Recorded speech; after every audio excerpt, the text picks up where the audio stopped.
Bora lá para mais um grande episódio. Sejam todos bem-vindos aqui ao Casa Show, o meu, o seu, o nosso podcast da construção. Eu sou Anderson Almeida e falo direto dos estúdios Os Maias, em São Bernardo do Campo, para trazer sempre para você do Matcom um episódio que vai talvez revolucionar, mudar.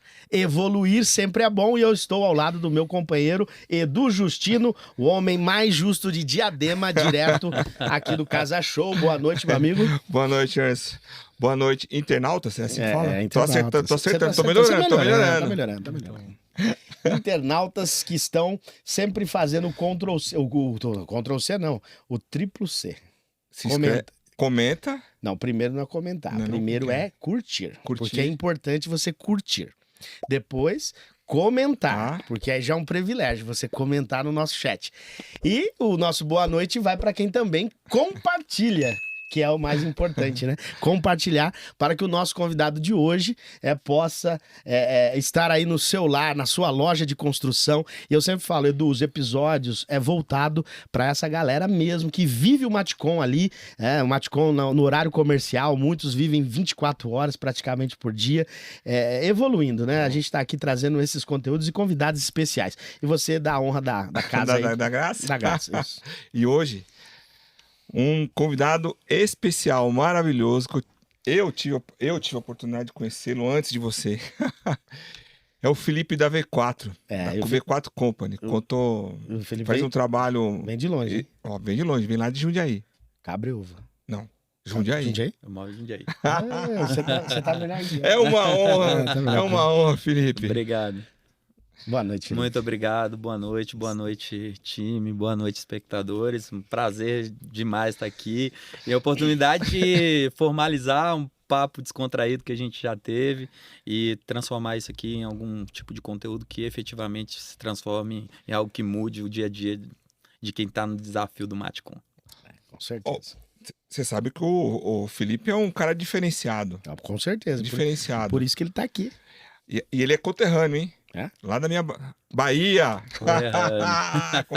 Quer dizer que você é da Bahia também? Meu coração é baiano. Você esteve na Bahia, você já vai falar. O Edu esteve na Bahia. E fez inveja aqui pra galera de São Paulo, né? Foi um final de semana maravilhoso. Foi falar de Matcom lá, né? Matcom. Você vê, isso que é o Matcom na veia que eu falo, Felipe. Mas sem delongas, eu quero só agradecer os nossos parceiros e já vamos entrar aí mostrando um pouquinho do trabalho fenomenal que o Felipe vem fazendo. Ele tem uma experiência de vida profissional, ele também tem uma experiência com loja de construção e ele vai trazer aqui alguns insights que vão mudar a sua maneira de enxergar lojas de material de construção e negócios, né? Marketing, porque ele vai falar muito disso hoje. Quero agradecer o Depósito Maranhão, um grande abraço pro Rodrigão, que é o cara que nos ajuda e impulsiona os nossos vídeos, né? Grande Rodrigo, um abraço. O Rodrigão sempre ali assistindo, ele está prestes a inaugurar uma loja em 2025, parece que a inauguração vai ficar para 25, mas um grande abraço para a família Maranhão que impulsiona o nosso programa. Agradecer os nossos parceiros, Vox2U de São Bernardo do Campo, Fale Bem, não importa quem, não importa quando. Para você que está aqui na região, vale a pena conhecer a Vox2U São Bernardo do Campo. Quero agradecer também a galera do Grupo Mestre. Grupo Mestre é consultoria de qualidade, né? É isso mesmo. Será que hoje vai ser um novo patrocínio? Olha! Quero agradecer a Prumo Marketing, o pessoal, o Matheus, a Vitória, o Vitão, a galera toda da Prumo, obrigado aí sempre nos ajudando aqui, né? Fazendo a nossa página ficar melhor e maior dia a dia. Quero agradecer também o pessoal, vamos lá. Road Metais, é qualidade que faz toda a diferença, sempre aqui, patrocinador oficial do programa, também a Azuri, gestão de sistemas integrado. A Azuri pode mudar aí o comportamento, o histórico, o planejamento da tua loja, o seu comportamento pode ser mudado com um software de qualidade. Então a Azuri é a nossa melhor opção. Tá faltando alguém, né? Não, vamos pro que interessa. Comac é ABC Paulista. Ontem teve um eventão, né, da Comac. Foi um eventão aqui em Diadema, essa última semana. Um abraço pra galera da Acomac, grande APC. Mas é necessário, né? O Jabá tá forte. Mas é necessário. Vamos lá, Felipe. Mas é necessário, ele sabe bem. Abre aí, vai lá. Começar perguntando, hein? Pode chamar de Filipão. Pode. Você não é Filipinho, você é Filipão, você é gigante, cara. Eu queria que você contasse um pouco da sua história. Como você começou no Matcon, no material de construção, cara. Cara, foi fantástico. Eu nasci aqui em São Paulo, mas eu fui criado na Bahia, então... Que lugar aqui de São Paulo você nasceu? Eu nasci em São Paulo, na Zona Sul Zona mesmo. Sul, Zona Sul, Chácara Santo Antônio. Conheço. E aí quando eu tinha 3 anos de idade, meu pai foi transferido para Bahia, na empresa que ele trabalhava, e a gente se mudou para Camaçari. Aconteceu um episódio, tinha 9 anos de idade, já voltando da escola, eu fui assaltado. Isso chamou atenção de maneira muito negativa para meu pai, que veio da roça, meu pai de Florianópolis, mas assim, na região mais interiorana ali da Grande Floripa. E aí acabou tomando a decisão da gente ir para o interior, e aí a gente foi para o extremo interior, né? E aqui a gente tá acostumado, por exemplo, você fala do interior, pô, aqui eu tô em Jundiaí, pô, Jundiaí é uma mega nossa cidade. Pô, mas no Nordeste, quando a gente fala de interior, é interior mesmo. E minha mãe mora lá, minha irmã ainda mora lá, que é em Canudos, a cidade da Guerra de Canudos. Vocês certamente estudaram na escola. E já saiu documentário, né? Teve uma minissérie que saiu na Globo e afins. Exatamente. E aí eu fiquei até os 19 anos, e aí, como parte dos nordestinos, né? Completa a maioridade, veio para São Paulo ganhar a vida. Eu não fiz diferente. Vim pra cá e acabei ficando na... Você falou sobre Cabreúva há pouco, né? Sim, eu então imaginei que você era de Cabreúva. Isso, e eu morei muito tempo em Cabreúva. No Jacarezinho? Isso, lá no Jacaré. Jacarezinho. Morei no Jacaré por bastante tempo. E aí eu sempre joguei futebol amador, assim, sabe? Futebol de várzea. E aí um amigo de futebol, que virou amigo de vida, trabalhava na Hidráulica Elétrica Guedes na época. E aí ele arrumou um emprego pra mim lá. Então eu conheci o Alex, que vocês tanto falam. Atual Guemate. Calma aí. Atual Guemate. Manda um abraço. Um abraço pro Alex, pro Éder, pra toda a galera. Quero mandar um abraço pra menina do marketing, que eu esqueci o nome dela. A Tânia. Isso. A Tânia me ajudou aí a fazer a ponte. Eu tinha perdido o telefone do Felipe, ela me passou. Eu falei, opa, tá aqui, recuperei e mantive o contato. Um abraço pra toda a equipe da Guemate aí. Você vai falar também da nova Guemate, enfim, muita coisa. Essa elétrica Guedes é da família do Alex? É a loja do Alex. A loja era Hidráulica Elétrica Guedes. Certo. Né? Isso que ano que foi, Felipe? Isso era 2006. E aí eu trabalhei lá de 2006 a 2010. E aí... Como vendedor ou como impositor? Cara, eu entrei trabalhando no estoque, cara. Eu entrei trabalhando no estoque, e aí fui pro pacote, né? É muito comum em Matcon, né? Ter o menino do pacote lá na frente, que quem confere e libera os pedidos ali das pessoas que compram. Então, eu fui pacoteiro. Inclusive, tem um senhor lá em Cabreúva que sempre que ele me encontra, ele fala, ô pacotinho! Aconteceu em alguma... Ele fala e sempre me chama de pacotinho. De pacotinho. Isso, Sérgio Marins me chama de pacotinho. Eu acho fantástico. Vários eventos que a Guemate já fez aqui, inclusive recentes, e aí ele passou por lá, ele vem, me abraça, ô pacotinho, bom demais te ver. É figura demais. Mas tem uma história que você me contou na oportunidade que eu estive em Cabreúva, a respeito de uma mudança, né? De você ficou um tempo no Matcon. Quantos anos foi esse processo aí do menino, pacotinho, e depois chegou em área comercial, vendas? Como que foi? Eu trabalhei lá, e aí eu fui do pacote, aí eu acabei indo pro estoque. E aí, isso. E aí o Alex tinha uma demanda muito grande, que era a época que tava...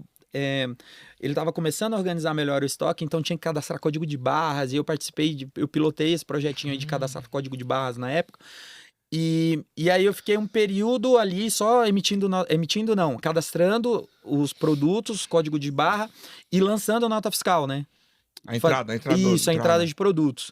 E aí, em 2008, a loja saiu, era uma lojinha de 250 metros, passou para o showroom que é hoje, e aí passou a se chamar Guedes Construção e Acabamento.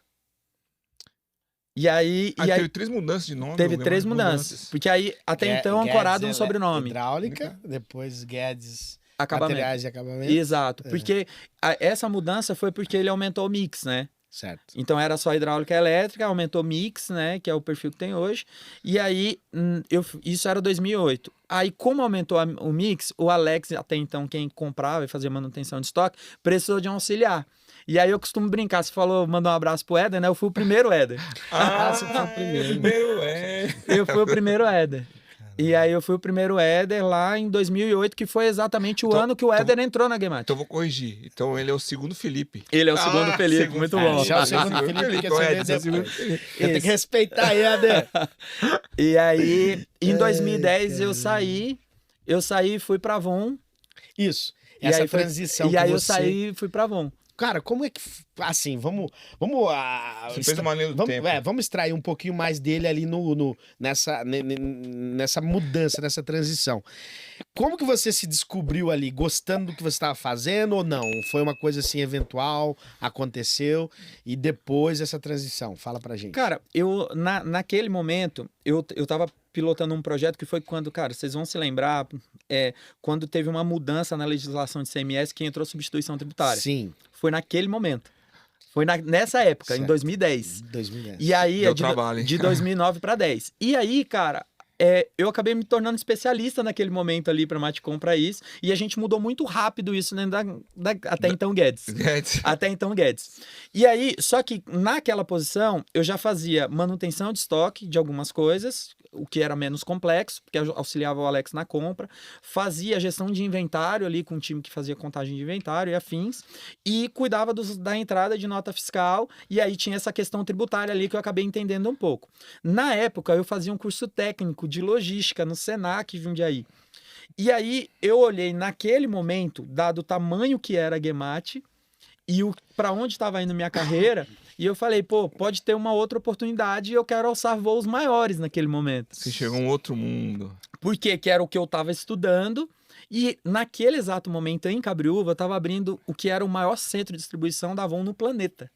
Certo. E aí eu participei do processo seletivo, então eu saí de uma posição que era administrativa, ainda assim júnior, né, como auxiliar, e fui para uma operação de conferente lá no chão de fábrica da Avon. Da Avon. Quando Naquele abriu novo universo. pra naquele você. novo universo. Só que isso para mim foi uma escola. Porque eu saí de operador executivo em 7 anos. Porque aí daí foi faculdade, aí fiz intercâmbio. Você fez uma carreira dentro da própria Avon. Isso. Eu fiquei na Avon até 2005, até 2015, e aí de 2015 eu fui para a L'Occitane e fiquei até 2018. E aí eu fui empreender. E aí foi aí que eu voltei a me relacionar com o Alex, e aí aconteceu a grande transformação que é que vocês conhecem. Oh. Aí eu voltei em Só 2018. pra entender, Leonardo, então você era o cara do processo de lançamento e depois você foi pra logística. Exato. Entendeu? Fiz carreira em supply. E como que foi esse negócio do marketing aí? Então, Agora, foi, você de também- foi de novo lá, porque aí o que aconteceu? Cara, eu sou Dentro da formado... Avon. Isso, eu sou formado em ADM, sou formado em administração.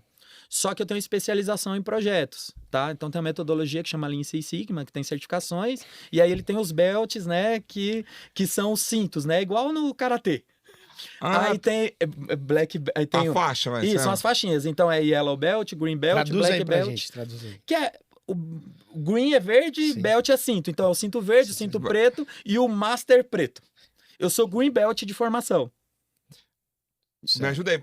Mas é dentro da faculdade? Ou Não, é era curso de É um curso de especialização. especialização de... Só que é para gestão de projetos. E aí você precisa vir entregando para ter a certificação Lean, você precisa entregar projeto que gera eficiência. E aí em 2012, já dentro da Avon, teve um grande projeto chamado Out of the Box, que é fora da caixa, que era um projeto de otimização de embalagens e de frete, e tinha uma célula desse projeto que eu liderei, e aí esse projeto ficou em 6º lugar no Prêmio Sustentabilidade Brasil, e aí isso fez com que eu me destacasse na carreira, ainda como analista júnior na época. E aí com isso eu fui escalando na carreira, entregando projetos, sempre na área de supply chain. E aí, quando foi em 2015, eu fui promovido. A posição é mais como um analista sênior, já cuidava de planejamento a nível Brasil, principalmente de gestão de inventário. E aí, logo depois, eu recebi uma proposta para assumir a posição de gestão de distribuição do e-commerce da L'Occitane. E aí foi quando eu troquei de empresa. A L'Occitane seria uma empresa de Cosméticos. Cosméticos. A sua esposa conhece. L'Occitane. Tem pra cabelo lá? Não, para cabelo não. Pra sem cabelo. Mas a L'Occitane é uma marca francesa de cosmético de luxo. Vocês certamente conhecem uma amarelinha no shopping. L'Occitane Provence. Eu lembrei. sim, Pô, lembrei. top. E aí, Os produtos deles Isso, aí é são- bom pra caramba. São Agora eu 2 lembrei. marcas no Brasil, L'Occitane Provence e L'Occitane É Brasil. uma loja cheirosa. E eu gerenciava a operação de distribuição do e-commerce no Brasil. Esse salto na sua carreira também tem a ver com a evolução que você teve dentro da Avon. Sim, principalmente. A L'Occitane, fala um pouquinho da L'Occitane pra gente. O que foi pra você? A L'Occitane, ela me consolidou e me deu a oportunidade de pilotar coisas que eu acredito que um líder, que um gestor precisa ter. Então, na Avon eu era um especialista. Certo. Na área de processos e projetos, na área de planejamento. Quando eu fui para a L'Occitane, eu já fui com a posição de liderança, onde eu precisava ser mais generalista e com a capacidade de mobilizar esses especialistas para entregar resultado. E aí a hora que vira a chave de um profissional que é o especialista e ele sozinho é responsável por gerar teu resultado, e aí agora o resultado dele depende da capacidade dele fazer o que os outros time, entreguem, né? o que tem de melhor. Pô, show de bola, hein? E vamos extrair um pouco dessa parte, porque hoje a gente sabe do que uma grande dificuldade para os nossos amigos, né? Para os nossos companheiros aí de Matcom, é justamente falar em termos de liderança. Vamos usar um pouquinho essa experiência que você teve Uhum. quando você vira a chavinha, né? Porque na verdade você vai para V4 após isso. Isso, eu fui para consultoria sozinho, né? Certo. Carreira solo. Você abriu a consultoria. Isso, fui carreira E solo. qual o tipo de cliente que você falou, pô, eu vou para... Primeiro foi o Alex. Foi o Alex. Loja de Matcom. Isso. Vamos fazer uma pergunta. Vai lá. Vamos fazer. Vai lá. Felipão, você veio de uma pequena, média empresa. Não, o Alex naquele momento era pequeno, depois ficou médio. Era pequeno para médio. Qual foi o aprendizado que o Alex te passou para você trabalhar numa Avon, né, na Luxtide? O que Cara, ele te passou? Um conhecimento mais amplo, porque essa é uma grande vantagem de tu, no começo de carreira, trabalhar numa empresa menor, porque tu tem acesso a várias áreas de negócio da empresa. Então, por exemplo, lá, nessa história que de maneira sucinta eu contei aqui, da minha passagem lá, eu mexi com tributário, mexi com estoque, eu mexi com precificação, eu estava na frente apoiando os vendedores. Atendi o pessoal. Isso, em algum momento eu ia pro balcão ajudar a vender, tava lá negociando com o pessoal de frete, ou seja, isso te dá uma visão 360. Então, o aprendizado que você teve no Alex foi o quê? Você olhar uma empresa com 360. Isso, saber que as áreas precisam se conectar entre si. Porque quando você vai para um grande ecossistema, como é a Avon, por exemplo, e trabalhando na operação de distribuição, que era onde eu trabalhava, é muito comum que tu não pense em como que o trabalho que você exerce aqui impacta outras áreas de negócio. Porque o ecossistema é muito grande. Tá, faz sentido. E aí, quando tu é formado nesse tipo de ambiente, tu não entende o porquê que as outras áreas fazem o que fazem. Agora você fez me remeter, porque eu também sou formado em administração de empresa. E um dos debates que eu tive com o professor, ou por quê? Porque o curso de administração de empresa ele é voltado para quê? Para você trabalhar numa grande empresa. Só que o mercado, quantos por cento trabalha na grande empresa? É pequeno. Mas 10%, 5%, se for muito. 90% é pequena e média empresa. E o curso de administração não é voltado para pequena empresa. Essa percepção que ele teve, que ele passou aqui pro internauta, com certeza você também viveu.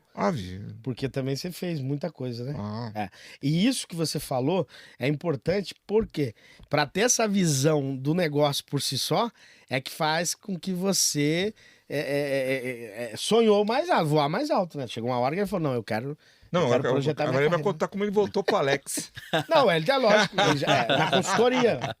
Isso. E na época nem era consultoria ainda. Porque teve um ponto que... Isso foi no ano de? 2018. 18. A minha saída da L'Occitane, eu tive um burnout. Tá? Então, eu tive um burnout, pico de estresse absurdo. E a minha tomada de decisão de sair do mundo corporativo, ela foi relacionada diretamente ao burnout e falar, cara, eu não quero isso pra minha vida.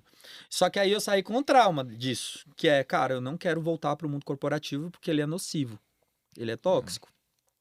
E nesse meio do caminho, já tinha uma experiência de ter ido pro Canadá, eu já tinha feito algumas formações de desenvolvimento de liderança, e aí eu conheci a Liderarte, que é uma empresa canadense que tem polos em vários lugares do planeta, e ela vinha formando trainers no Brasil, e aí eu me tornei um trainer licenciado da Liderarte no Brasil, e em 2018 foi quando eu fui empreender, inicialmente, dando treinamentos de liderança para o B2B, formando lideranças em projetos em company. E aí eu viajei o país inteiro fazendo isso.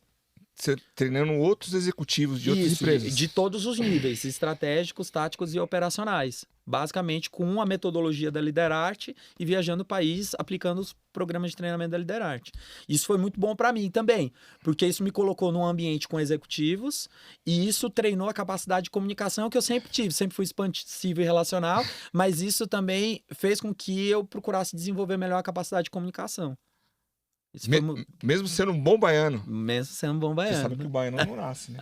Estreia. Ele estreia. Estreia. Ai, ó. Como assim? Estranho? E aí, Estranho. o Alex me chamou em 2018, porque ele começou a ver esse movimento, né? E a gente sempre manteve um contato mais próximo ali, né? Mesmo depois da minha saída. Ele me chamou porque ele queria que eu desse um treinamento para o time de vendas. Então eu não fui para consultoria. Meu retorno lá não foi exclusivamente para consultoria. Você foi Meu pra retorno foi trabalhar. para dar um treinamento para o time comercial. Só que o que aconteceu?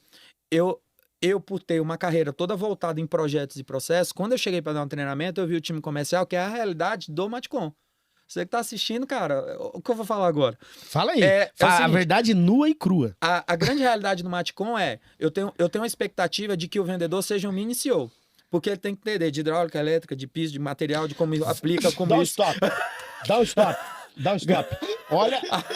Olha em 45 graus e repete isso aí. 45 graus e repete. Vai lá. A expectativa que a gente tem no Matcom é que o vendedor seja um mini CEO. Ele tem que entender de hidráulica, elétrica, piso, porcelanato, louça, de pluvial, de telhado, de um monte de coisa, impermeabilização. Aí ele tem que entender de margem, de negociação, tem que fazer follow-up, tem que preencher o sistema, ele tem que acompanhar a entrega, ele tem que acompanhar a encomenda, tem que entender no negócio. É um mini CEO que a gente tem expectativa que esse cara seja. E quer pagar quanto pro cara? Isso aí, não vamos entrar nesse mérito. Mas o ponto é o Maravilhoso seguinte. esse corte. Pô, Esse é um gosto. corte, mano. E aí, olha para isso, né? E aí, quando eu cheguei lá, o Alex só replicava o que todo mercado de Matcom aplicava. E aí, quando eu olhei para isso, eu falei, cara, a gente não tem minimamente um indicador, cara. Esse cara não sabe o quanto ele vende. Esse cara não sabe o quanto ele vende. E esse cara não sabe que número ele tá perseguindo. Eu falei, não adianta eu dar treinamento aqui. Eu vou dar um treinamento, você vai fazer um oba-oba, põe a mão aqui no meio, 1, 2, 3, sucesso. Vai. 1, 2, 3, sucesso, fica todo mundo feliz. Semana que vem você vai olhar e falar, cara, não adiantou nada dar treinamento. Esse time aqui, ninguém quer nada, esse time desmotivado. E aí eu falei, não, cara, não é aí, estamos colocando a lupa no lugar errado, a gente precisa dar um passo atrás. Primeira coisa que a gente precisa fazer é olhar, mostrar para esse cara o que ele devia vender no dia e o quanto ele vendeu no dia.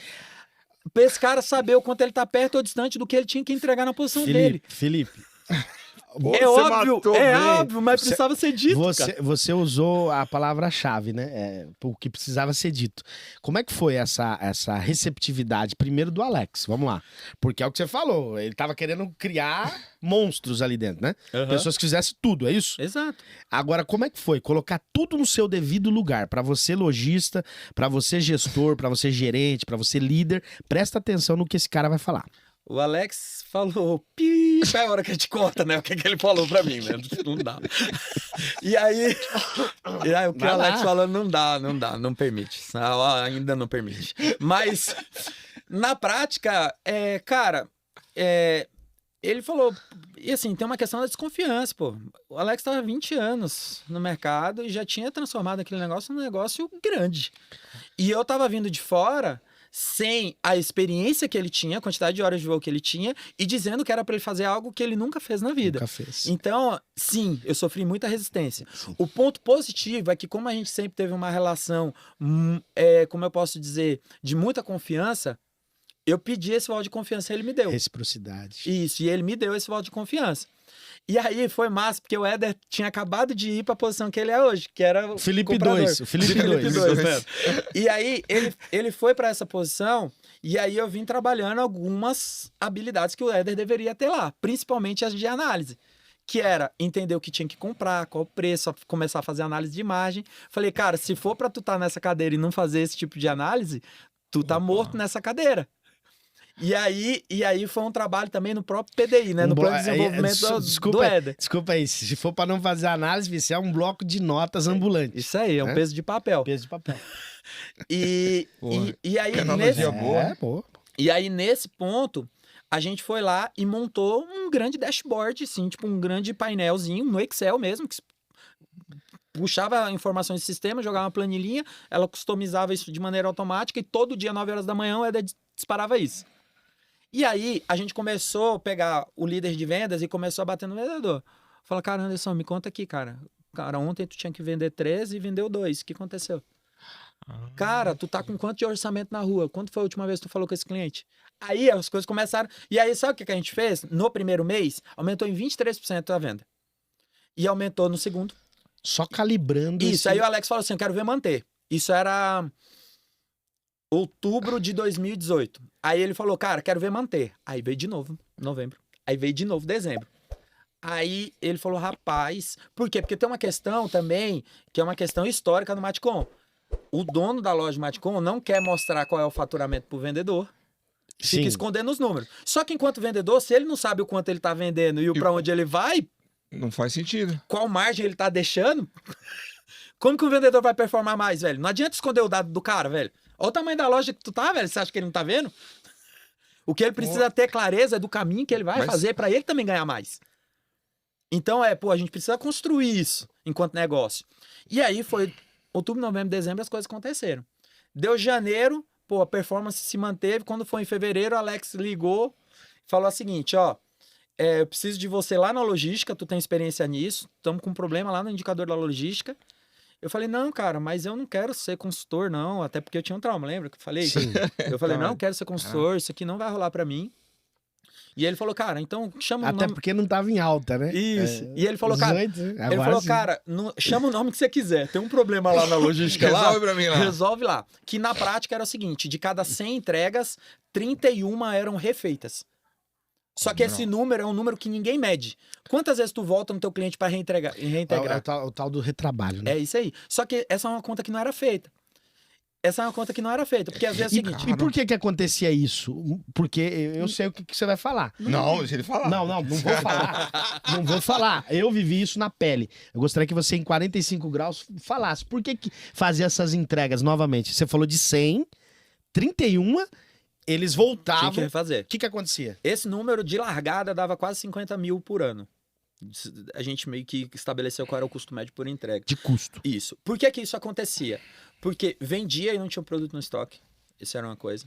2, a entrega não tinha o hábito de validar com o cliente se ia ter gente para receber. Cara, coisa simples, velho. Coisa simples. A rota não era bem feita. Então é o seguinte, você carregava tudo no caminhão e fazia uma oração para ver se ia dar tempo de entregar tudo. Sim. Então, e aí, cara, aí você vinha, aí você começava a olhar para um monte de motivos. Aí chegava lá, o produto estava variado, ou tinha separado errado, tinha produto a mais, produto a menos, produto que não for a cor que estava errada. Cara, era um monte, assim, ó, tipo, a gente categorizou os motivos na época. E aí tinha as questões que eram próprio insucesso. Tu ligou pro cliente, o cliente validou, tava separado certo, deu tempo e você chegou lá e não tinha ninguém para receber. Isso acontece também. Isso é uma variável. E que também acontece, que é fora do controle da loja, mas também acontece. Pode acontecer. E ela, isso, Mas você bem minimizou. bem menos. E aí, ele soltou essa. Isso foi em janeiro. E aí eu comecei, só que eu já vinha, como eu já estava dentro da loja, o que eu fui fazendo? Eu já vinha medindo isso junto com o Sérgio, já vinha medindo isso, ou por volta de outubro, novembro, a gente já vinha medindo isso. E aí, sabe o que é doido? A grande mensagem para você estar assistindo é, começa a medir, você vai ver que por osmose melhora. Pelo fato de medir. Porque as pessoas que estão envolvidas no processo, quando ela sabe que está sendo medido, ela começa a fazer melhor. Não é porque teve uma ação de melhoria. Onde a gente erra? A gente acorda e fala assim, cara, tu precisa melhorar a qualidade da entrega, mas você não sabe qual é a qualidade. Aí tu sai com um monte de ações para melhorar e não sabe onde você estava para onde você vai. Então o primeiro passo é sempre medir. É medir, avaliar. Sempre o primeiro passo é medir. Quando a gente começou a medir, por osmose ele melhora, porque as pessoas que sabem que estão sendo avaliadas, ela por si só tende a melhorar. Que sacada, hein? Aí quando foi em fevereiro, o Alex, sei lá o que deu na cabeça dele. Fica bravo comigo não, viu, papai? O Alex, sei o que deu na cabeça dele, ia viajar, tirar férias, e ele pegou e falou o seguinte, cara, não tá certo esse negócio de mostrar os números pros vendedores, não. Pode, não vai mostrar mais. Como vocês vão fazer, eu não sei, pode... Beleza, 100 mil de faturamento a menos. Aí, quando ele voltou de viagem, eu falei, ó, tem um ponto. A gente vinha assim... Foi feito isso. A gente vinha fazendo isso aqui. Quando eu não mostro, o cara não consegue se balizar, eu também não consigo cobrar ele. Porque eu não tô mostrando. Então, esse é um comportamento normal do Matcom.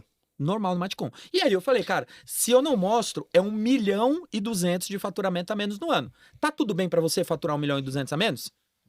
Opa, é um mês quase de faturamento. Porque se sim, a gente segue desse jeito. Aí ele foi pensar e tal, voltou, e a gente restabeleceu, e aí aconteceu esse É flow o de tal do crescimento. quem somos, onde estamos e pra onde vamos. Total. Mas tem que medir. Mas tem que medir. Mas tem que mostrar, sabe, O primeiro passo é sempre medir. Medir e avaliar. E depois dessa situação, usando o exemplo do Alex, qual foi a resolução? Após ele entender que ali... Aí a gente começou a mergulhar na gestão de dados. E aí foi Dados. isso que transformou e virou esse case que vocês conhecem. Porque aí em 2019, eu já continuei fazendo, e aí falando na minha carreira propriamente dita, eu continuei viajando e dando treinamento, e fui liderando, e aí deixou de ser um case de treinamento, e aí ele começou a fechar contrato comigo para eu estar 1, 2 vezes por semana na loja, para poder puxar e liderar esses projetos de profissionalização de lá. Mas, Felipe, resumindo, você deu o jeito no comercial, depois foi pra logística, já Isso. se arrumou lá. E aí foi E aí estoque, foi compras, caramba. processo, margem, categorização, e aí foi uma atrás da outra. É uma jornada. Foi uma jornada. Todo mundo vê o Alex, tá bem, tá legal. Cara, mas foi uma São jornada. 6 anos É disso. uma jornada. 6 não anos é- disso. Não foi de um dia Quando pro eu outro. estive lá em Cabreúva, nós estivemos em Cabreúva, você mostrou pra gente lá o painelzinho, não foi? Aham. Explica um pouco daquilo pra gente. Então, o que Daqueles processos, que é muito importante. na área comercial, o que a gente fez? A gente olhou especificamente para... É que o lojista olha só para faturamento. Só que a gente, cara, a gente tem o que é balcão, a gente tem o que é venda assistida, a gente tem o que é WhatsApp, a gente tem o que é telefone, a gente tem o que é e-commerce e a gente tem o que é marketplace. Então, como que tu tá medindo a última linha, se você não tá olhando os canais? Porque os canais têm comportamentos diferentes, precificação diferente, margens diferentes, mix de produtos diferentes, posicionamento da tua marca frente àquele canal que é completamente diferente, ação de marketing que é diferente. Então, o que a gente fez? A gente foi construindo canal a canal. E aí com isso, hoje tem um painel que ele olha diariamente. Se você analisar, tô falando no nosso caso, você olha como um todo. Só que você começa. Pô, isso aqui não tá dando dinheiro, mas você tem que olhar individual cada canal. Cada canal. E foi por esse motivo que a gente tomou a decisão de sair do marketplace. Como é que foi essa decisão? Cara, a última linha. A última linha. O tamanho pô. do esforço. Pensa o seguinte, você olha o principal marketplace do país hoje, que é o Mercado Livre. Aí tu tem o Mercado Full. Se tu não coloca teu material no Full, tu tem dificuldade de ranquear anúncio. Porque você precisa usar o serviço do Mercado Livre para ranquear. Aí a gente começou a fazer bem, começou a crescer, chegou a faturar bastante lá. Só que a gente começou a olhar o seguinte, o tamanho da demanda na logística para poder fazer todo o empacotamento aqui e fazer o abastecimento do Full, a quantidade de pessoas que a gente tinha gerenciando anúncio, aí o ranqueamento, que a tua nota lá, ele depende de vários indicadores. É o Full, que é o mercado envios, aí é o tempo de retorno da mensagem que o cara... Resposta. O cara que abre uma reclamação, de você mesmo resolver e não intermediar pelo Mercado Livre. Tem um monte de fatores que te ranqueiam. Quando a gente começou a olhar o custo, o volume de pessoas envolvidas, mais a taxa de 17%, mais os 12, 13 que estava dando de frete, a última linha não fazia sentido. Você ia escalar prejuízo. E aí, quando a gente olhou para esse cenário, e isso já foi esse nível de maturação que tu conhece hoje, da presença digital da Ngemate, que a gente entendeu que não era vender na internet, era vender através dela. Porque todo mundo está na internet. Só que as pessoas tomam decisão de talvez ir na loja, de talvez ir no telefone e talvez ir no WhatsApp. Ou talvez comprar Por no isso que ele e-commerce. fez Ele é muito forte no WhatsApp. Multicanalizou. Multicanalizou no WhatsApp. 30% do faturamento vem do WhatsApp hoje. Fala pra mim, 30% do faturamento. Você tá ouvindo aí, 30%. lojista? 30%. É. Edu. E você participou também dessa... Participei, porque aí nessa jornada, quando foi 2019, a minha carreira dando treinamento, palestra e viajando, tava muito boa. E a gente vinha nesse processo lá dentro da Ngemate.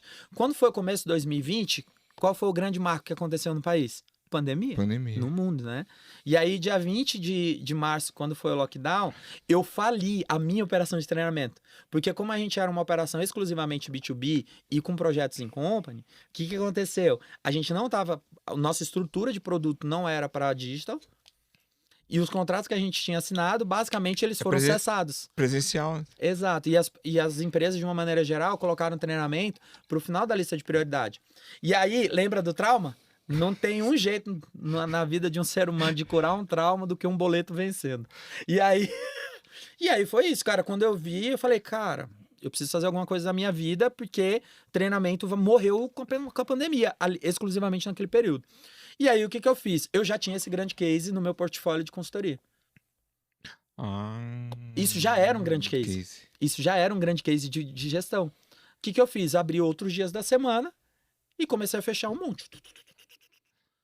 Mas dentro do segmento de Matcom? Dentro do segmento. Peguei mais umas 2 de Matcom e aí fui pro mercado imobiliário também.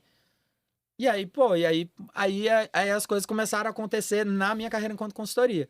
Quando foi no segundo semestre de 2020, e aí foi aí que nasceu a Operação AV4. Porque o Alex chegou e falou o seguinte, eu acho que marketing digital não é para Matcom, tô com um time aqui, tinha um time lá, e falou, cara, eu vou jogar uma bomba, vou demitir todo mundo e vamos ficar aqui com o que a gente tem. Lembrando que abriu uma cidade de menos de 50 mil habitantes, ele tem lá uma mega de uma loja, né, 2 mil metros quadrados, 12, 16 mil metros de parque total. Ele falou, cara, eu vou matar isso aí. E aí eu fui pro mercado procurar soluções, e aí tem meu amigo sócio, né, o Danilo, que é amigo há muito tempo, e o Dan já vinha pra consultoria já junto comigo, e aí o Dan trouxe um podcast do administradores.com, onde o Denner Lippert, que é o CEO da V4, falava sobre o modelo da V4. E aí a gente falou, pô, tá aí. Que casava com tudo que você já, Cara, você já fez, né? Você já fazia. E aí a gente incubou, basicamente, não posso dizer incubou, a gente tem um processo seletivo para se tornar franqueado da V4.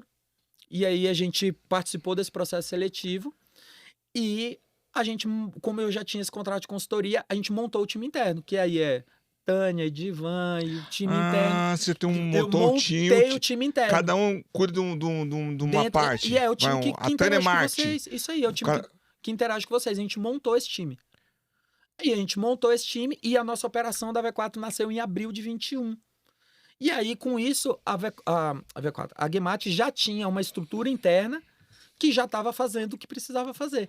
E aí seguiu a vida, ao tempo que a minha operação da V4 nasceu. Caramba, foi uma...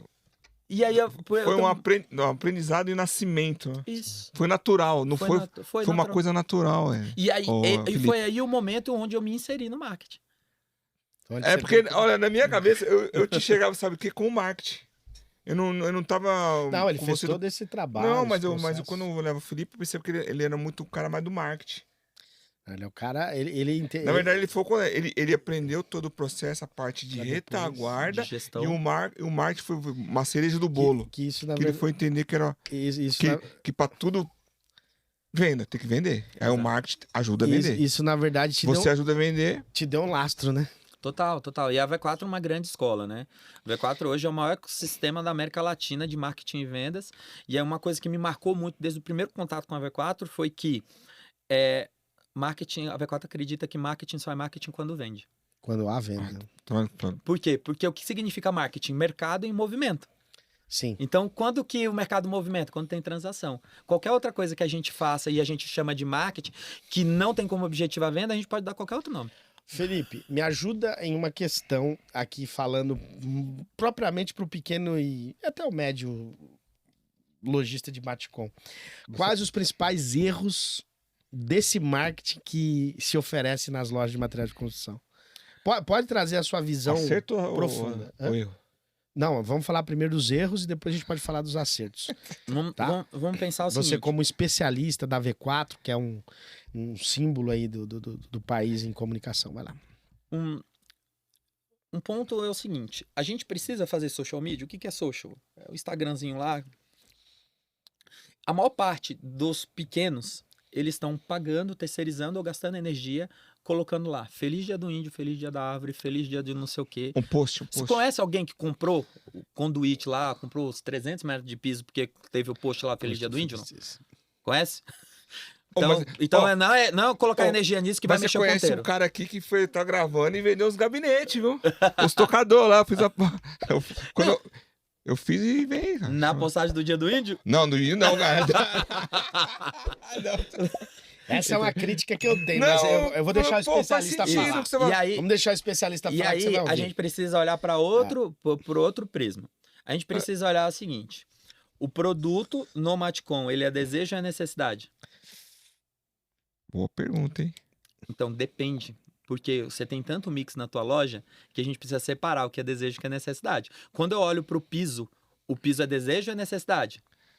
Ele é necessidade. Mas... Na fase do acabamento é necessidade. Mas, em algum momento que ele demonstrou a necessidade, que essa necessidade ficou mais latente, tu pode transformar ele em algo que melhora a tua margem e teu ticket médio, porque tu vai falar, ó, isso é uma necessidade, mas ter esse ambiente com essa customização pode se tornar um desejo. Aí, só que ele é um produto de necessidade, porque ele não tem como terminar uma casa sem ter o piso. Então ele é um produto de necessidade.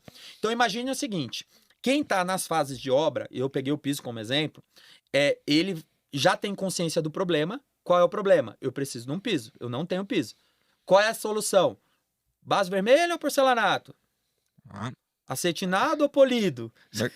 Você vai montando uma... Então ele já tem consciência do problema e ele já teve a consciência da solução. Ó, não vou colocar brilhante em casa porque se coloca, aparece muita sujeira, mancha muito rápido, risca muito rápido. Então eu vou colocar um acetinado. Então ele já sabe que ele precisa do piso, que é um porcelanato acetinado. E aí, ele já pesquisou isso e aquilo, aí ele chegou e falou, ó, é um Delta XPTO, um Bramaco XPTO, um Portinari, sei lá. E ele já entendeu isso. Então, ele já sabe qual é o problema, qual é a solução e o que ele está buscando. A oferta, que é quem vai resolver o problema dele. Então, quando a gente fala de níveis de consciência, a gente está falando sempre da consciência do problema, da solução e da oferta, que é de procurar o fornecedor. Imagina quantas pessoas agora estão indo lá no Google, porque quando a gente tem consciência de tudo isso, é no Google que a gente vai. E aí, quando tu quis comprar teu tênis Nike, Air Max, XPTO, tu foi lá no Google e digitou. Por quê? Porque aí apareceu o shopping lá com um monte de soluções. Então, o fundo de funil, que é o cara que já tem a clareza de que produto ele quer, que é o lead mais quente, ele sempre está no Google. E aí o primeiro ponto é o seguinte, quando eu pesquiso o tipo de material que você vende, em que ranking tu tá aparecendo no Google? Porque esse é o cara mais quente. Esse é o primeiro ponto. Então, você... Nossa, que... Não... Esse é o primeiro... tô imaginando. Para produto de necessidade. Agora vamos pensar em produto de desejo? Me ajudem a pensar num mix de produto de desejo. Um lustre? Um lustre. Imagina o seguinte, pessoas que estão... Aí é o seguinte, vamos pensar... Você acorda e fala assim, nossa, hoje eu vou comprar um lustre. Nossa, eu vou colocar aqui, eu vou deixar otimizar meu podcast. Uma lâmpada Você acorda assim? Não. E aí imagina o seguinte, então, para produtos de desejo, a gente usa o quê? Topão de funil, que é público aberto, então sem segmentação de tipo... de idade e afins, só que a gente geolocaliza e a gente geolocaliza alguns interesses. Porque o cara já tá seguindo obra, decoração, o cara tem interesse. Vocês vai deixando esses interesses. Você vai deixando. Então pensa o seguinte, as ofertas que a gente tem colocado no topo de funil são duas grandes. Uma delas é produtos de desejo. Vou até anotar. Uma delas é produto de desejo e a outra, sabe o que é? Sabe aquele produto que tu vende? Sabe aquele produto que tu vende na tua loja com a margem amassada? Qual é essa margem amassada? Cimento, conduíte, tubo de 100, tubo soldável 3/4. Esse cara tu vende abaixo da margem, abaixo do custo? Tu vende isso? E por que tu faz isso? Esse cara deveria ter uma campanhazinha perseguindo pessoas que estão... Por quê? Porque esses caras, que são produtos de necessidade, mas são ofertas imperdíveis, ele tinha que estar rodando num público mais aberto. Mais abrangente. Exatamente, porque... Eu, que sou teu irmão, vi lá e eu sei que você tá construindo. Eu falei, cara, eu acabei de passar em um vídeo de um negócio aqui, uma oferta fantástica, um tubo de 100, velho. Por quê? Porque essa é uma oferta que chama atenção. Só que você, enquanto lojista, tinha que ter um jogo de quê? De margem. Porque se tu amassou a margem aqui, tu tem que melhorar a margem, porque a margem na linha final, na categoria de hidráulica, ela tinha que fechar a conta. Então, ficou abaixo do custo esse produto... Mas tu recuperou porque ele não precisa só do tubo, ele precisa das conexões, cola e afins. Então, quando tu olha, tem uma engenharia de precificação, tem um estudo de pricing por trás, e que precisa, então, quando a gente está falando do marketing, a gente está falando da estratégia do negócio como um todo.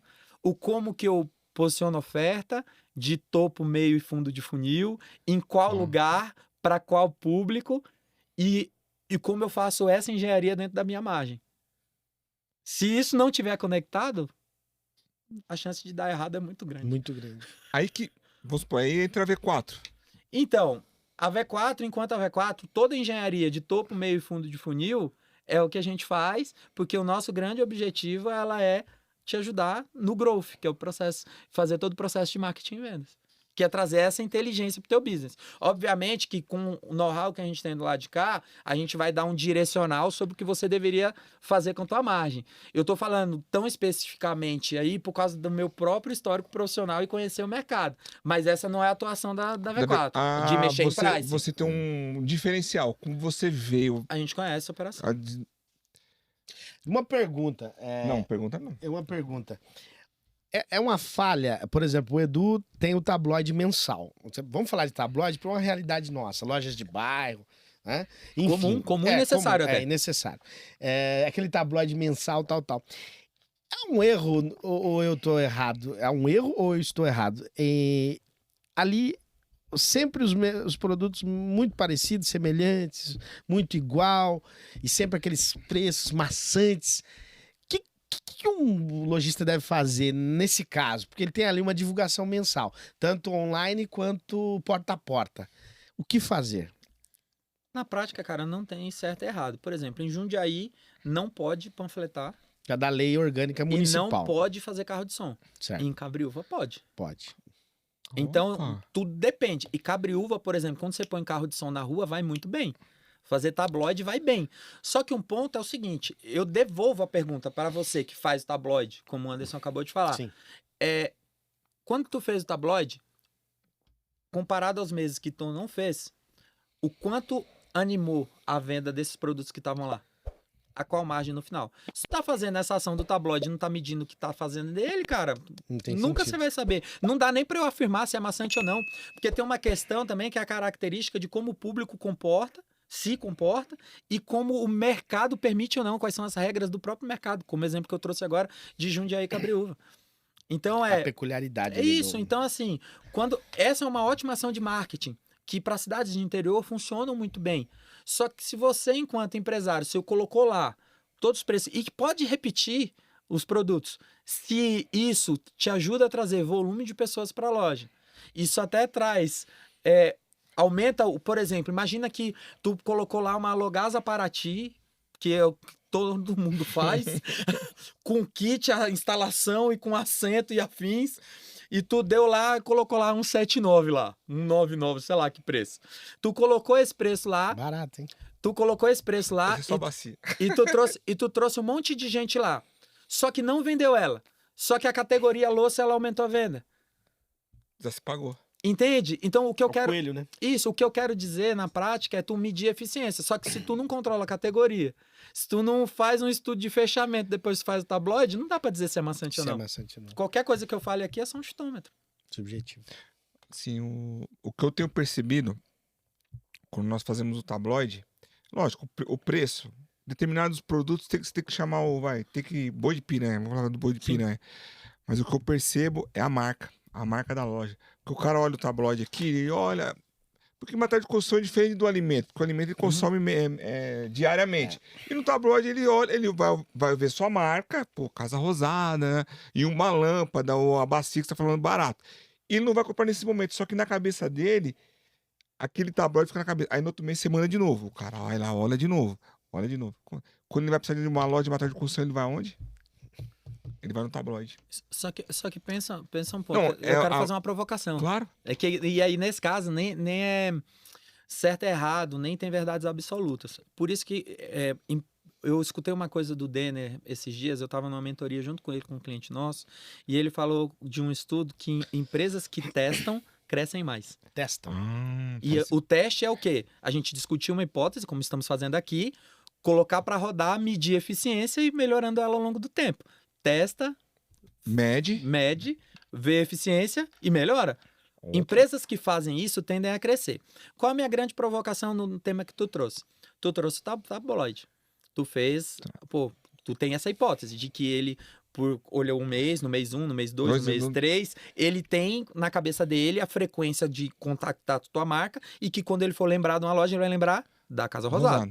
Perfeito. E se a gente fizesse isso de uma maneira digital e a gente colocasse numa campanha pra gente aumentar a frequência de aparecer a marca pra esse cara em 3, 4, 5, 10 vezes? Exatamente. Aí é o melhor do mundo. Entende? Então o ponto é... Como que você medir? Exatamente. Faz sentido. e medir a eficiência disso. A gente fez uma auditoria esse case eu não posso falar diretamente de qual empresa, mas é uma grande empresa de varejo de bolsas e malas que a gente atende. E a gente fez um teste analisando exclusivamente a jornada do cliente, em quantos pontos de contato com a marca ele tomava decisão de compra, falando exclusivamente no e-commerce. E aí a gente chegou num estudo que eram 11 pontos de contato em 15 dias. 11? Pontos de contato em 15 Pra comprar dias. uma mala. Para comprar uma mala. Para comprar uma mala. Então, o que eu quero te dizer é possível fazer a mesma coisa que está fazendo no offline, no digital. No digital. A gente só precisa olhar o seguinte, a tua loja com teu mix, no lugar onde ela está instalada, com a geolocalização, com a cultura local, se comporta de qual maneira. Porque não necessariamente quer dizer que o digital é a bala de prata. É muito sobre hipótese, teste, metrificação e otimização, é isso. Caramba. Mas eu ainda sou a favor do digital. Do digital? Mas é que você Eu fala do também. tabloide? Eu também. Não, eu trouxe o assunto tabloide para ressuscitar um tema que as pessoas Você fez ele ainda... mudar de ideia, viu, Não, Felipe? Você exatamente. fez ele Eu mudar de vejo ideia. lojistas investirem um valor muito alto com tabloides e o resultado não absurdo o valor de muito investimento. alto. Então. E o digital realmente tem... Ô, Felipe, aproveitando essa do tabloide aqui, qual a importância dos fornecedores ajudar nós no material de construção?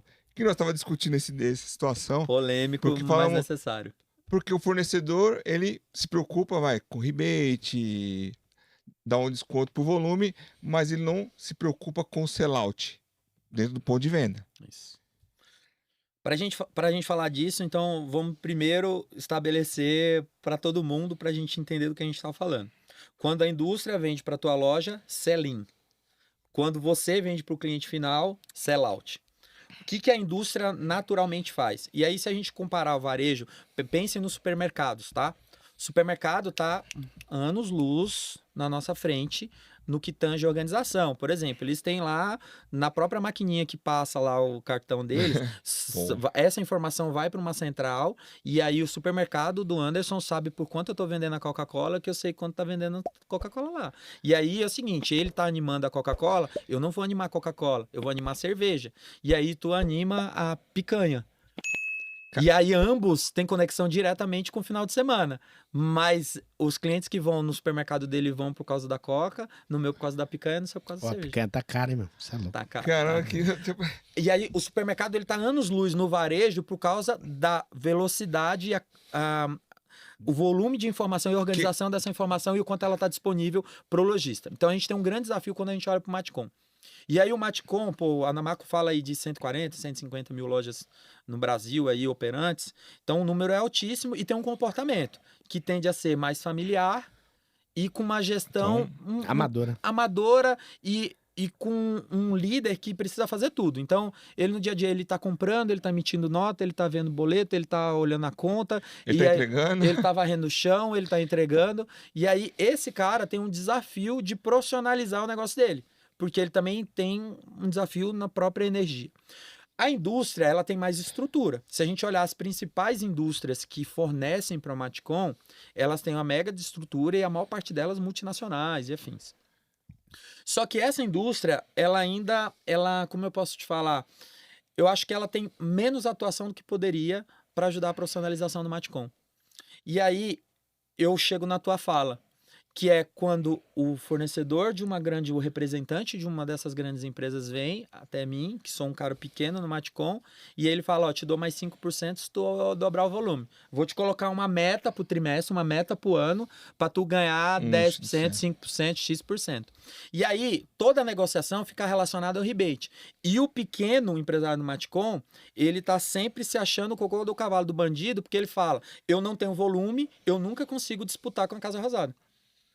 Por quê? Porque ele sempre acredita que o sucesso dele está relacionado diretamente à compra. E eu até acho que tá. Porque a maneira como o mercado ele se organiza. Por outro lado, essa lupa poderia também ser colocada no que o cliente do outro lado está com expectativa. Então, só que ele não consegue, porque ele está olhando para o lugar errado. E aonde a indústria participa nisso? Nas ações de sellout. Então, hoje, a maior parte das empresas que fornecem para o Matcom estão mais orientados, os representantes estão mais orientados a aumentar o volume dele e estão pouco direcionados ou colocando pouca energia nas ações de sellout. Uma das coisas que a gente fez lá na Gemate, em toda essa história que eu acabei de contar aqui, foi criar uma ação de trade digital. Que como a Gemate se tornou uma operação muito digital, muito madura digitalmente, com todo esse time aí, a gente pegou e organizou o seguinte, essas verbas, essas ações, elas começaram, a gente começou a sair da passividade na Gemate e começou a ser mais ativo, cobrando, cara, tu quer que aumente o volume? Vamos fazer isso junto. E aí é o seguinte, eu vou criar todo um trabalho de awareness, que é um trabalho de marca local para tua marca, dentro da minha loja, e no final desse período eu te mostro o quanto que a gente aumentou de venda na categoria, porque aí é assim que tu aumenta o volume comigo. Opa, você começa a trocar informação com o fornecedor. Isso. Cara, eu aumento o volume de ti, só que tu precisa participar do sellout comigo, não é só encher meu estoque. Você teria alguns exemplos de indústrias que fazem esse trabalho bem feito?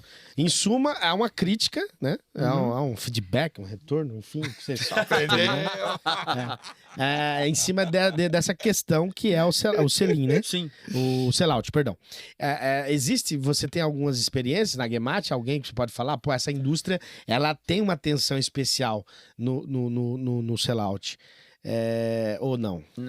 Eu não vou falar a marca. Não Mas vou, existe. Existe. E existe algumas delas que a própria Gemate mudou o comportamento dela.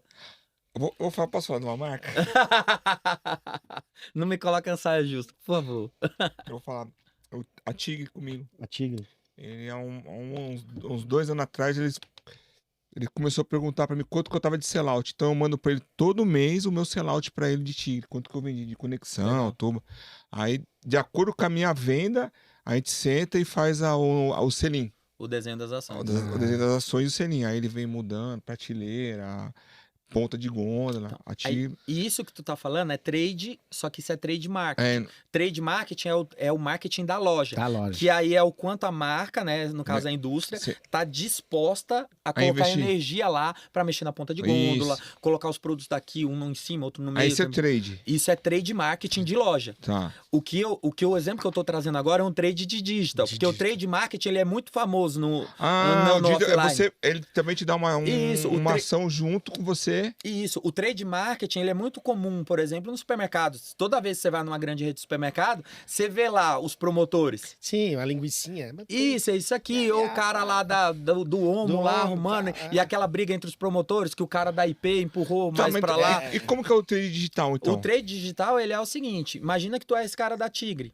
E aí eu falo o seguinte, cara, eu vou fazer um trabalho muito forte de hidráulica aqui.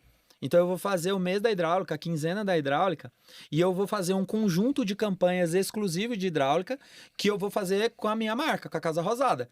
Só que, se você quiser participar disso e eu fazer um trabalho forte de reconhecimento da tua marca aqui, melhorar meu sellout, quanto que tu investe aqui? Opa. Ou eu já chego com o pitch.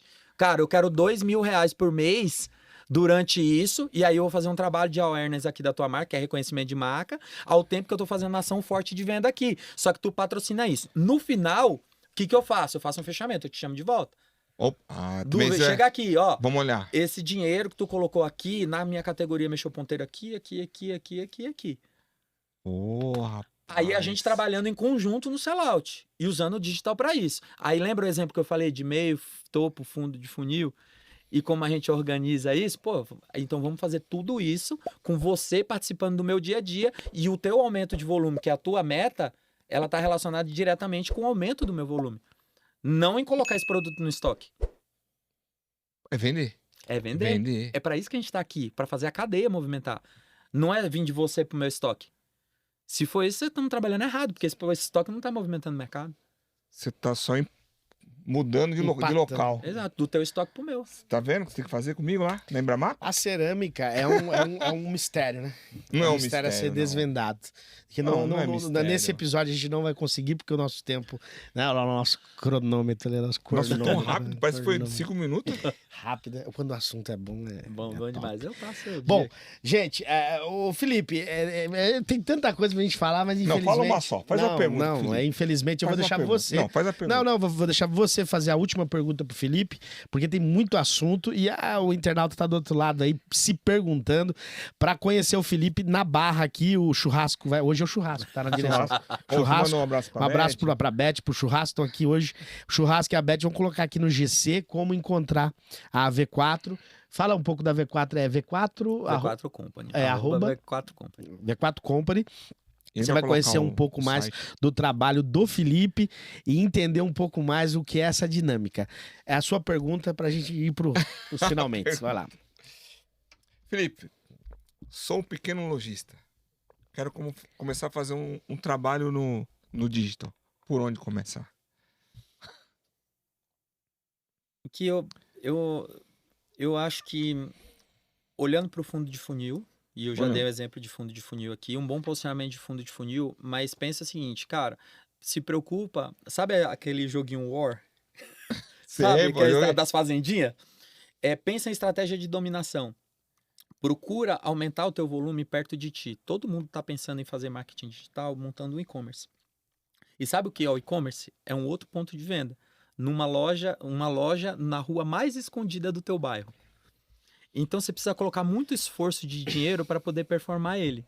E o e-commerce, o grande sonho de todo mundo é abrir um e-commerce para poder aumentar a capilaridade de venda, para estar dormindo e as vendas estarem acontecendo. E cara, só que para aumentar a capilaridade e acontecer isso, tem um esforço financeiro muito grande. E você, que é esse cara pequeno que tu acabou de me apontar, tu vai disputar com os principais players de mercado e até com o Mercado Livre. Então, o Começa e-commerce... do lado. Um Em volta de você. 5km, 2km. Isso. Então pensa o seguinte, todo mundo está na internet. Então crie um jeito do teu cliente comprar através da internet e não nela. E não nela. Através dela. Usados. Ele começa sendo impactado pela tua marca lá e pode terminar no telefone, no WhatsApp ou na loja. Não precisa da complexidade no e-commerce, no teu business, porque ele é muito complexo para colocar ele de pé e demanda de muito esforço, de energia e de dinheiro. Então como um negócio pequeno, o teu esforço tem que estar no meio, topo, meio e fundo de funil, aqui na tua região e vendendo através da internet, não nela. Pô, show. Qual dica você daria para um WhatsApp eficiente dentro de uma loja de Matcom? Em poucas palavras. Tem que ter alguém dedicado. Resposta rápida. De largada, verdade nua e crua. Normalmente, o que faz? O WhatsApp tá na mão de um vendedor que tá atendendo o cliente no balcão, ou tá na mão do dono, ou tá na mão de um... E aí é o seguinte, na internet, você atura alguém que escreve errado no WhatsApp. Você até atura. O que você não atura é ficar esperando. Exato. Então, Boa. dedica alguém Boa. e foca em responder rápido. A pergunta é pro nosso convidado Felipe, da V4, mas aqui eu vou fazer um adendo. Você que tá aí do outro lado e sempre reclama que o seu WhatsApp não funciona, tá aí a dica. Tem que ter alguém ali online, dedicado. Resposta rápida. Hoje o cliente não aguarda. Nós, representantes comerciais, não podemos demorar mais que 45 segundos para responder uma mensagem. Então fica a dica aí. Se tá perdendo vendas é porque alguma coisa está acontecendo. É ocioso. Não adianta. A mensagem chegou 8 da manhã, responder 15 horas da tarde. Não vai ter venda. Ponto final. Edu, Boa. considerações. Considerações? Você que não se inscreveu no nosso canal ainda, Tem que se inscrever. dá um clique. Como é que é? É o 3C? Não, o 3C é o curte, comenta e compartilha. Agora, você precisa se inscrever no nosso canal. Tem prêmio. Tem presente. Tem presente. Se inscreva, pega lá. Se inscreva no nosso canal, no YouTube, Casa Show Podcast.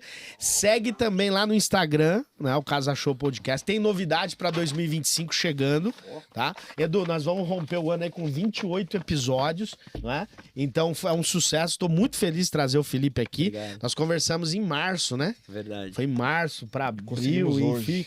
A gente consegue trazer o Felipe agora em novembro, finalzinho de novembro, né?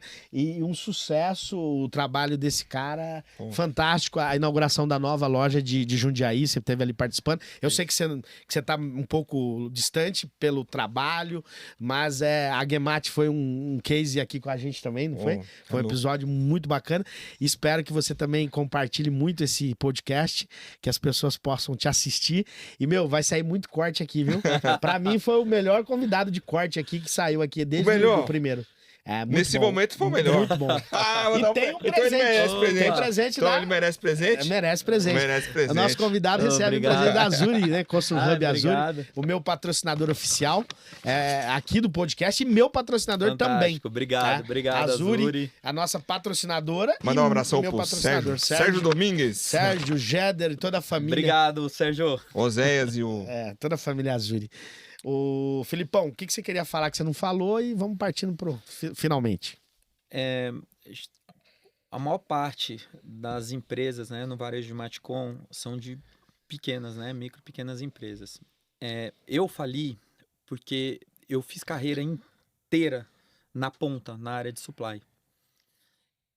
A maior parte das empresas que nascem chegam a falir no segundo, terceiro ano. Tem vários indicadores que falam sobre isso. Então, uma empresa pequena e média, a principal liderança tem que estar focada pelo menos 80% do tempo na venda. E, às vezes, a gente tem comportamento que é mais alinhado a uma ou outra atividade. E pensem vocês, você como empresário, tem coisas que você gosta mais e coisas que você gosta menos de fazer no dia a dia. E pensar na venda é fator crítico de sucesso, porque crescer é questão de sobrevivência. Então, se tem uma mensagem forte que eu poderia passar aqui você deveria estar pensando 80% do teu tempo em como aumentar as fontes de receita, seja aumentando o canal, o ponto de venda, como tu atrai mais clientes, otimizando o mix e como isso mexe o ponteiro, otimizando tua margem na última linha. E isso demanda também da tua preparação enquanto empresário. Pô, show. É isso aí. E assim... Vamos encerrar? Vamos encerrar. Agradecendo a Comac do Grande ABC, Road Metais, Azuri Sistema de Gestão Integrado, temos Vox 2U, temos Grupo Mestre e a Prumo Marketing, os nossos parceiros oficiais do podcast da construção. Felipe, a gratidão é eterna. E em breve você volta aí, tem muito assunto, tem muita coisa, tem muito tema, né? Com certeza. Obrigado demais pelo convite, pelo carinho. Obrigado. Lisonjeado estar aqui com vocês hoje. É isso aí. Felipe. É só esperar porque tem mais episódio novo chegando no nosso canal. Casa Show, o meu, o seu e o nosso. Podcast da construção. Valeu. Obrigado.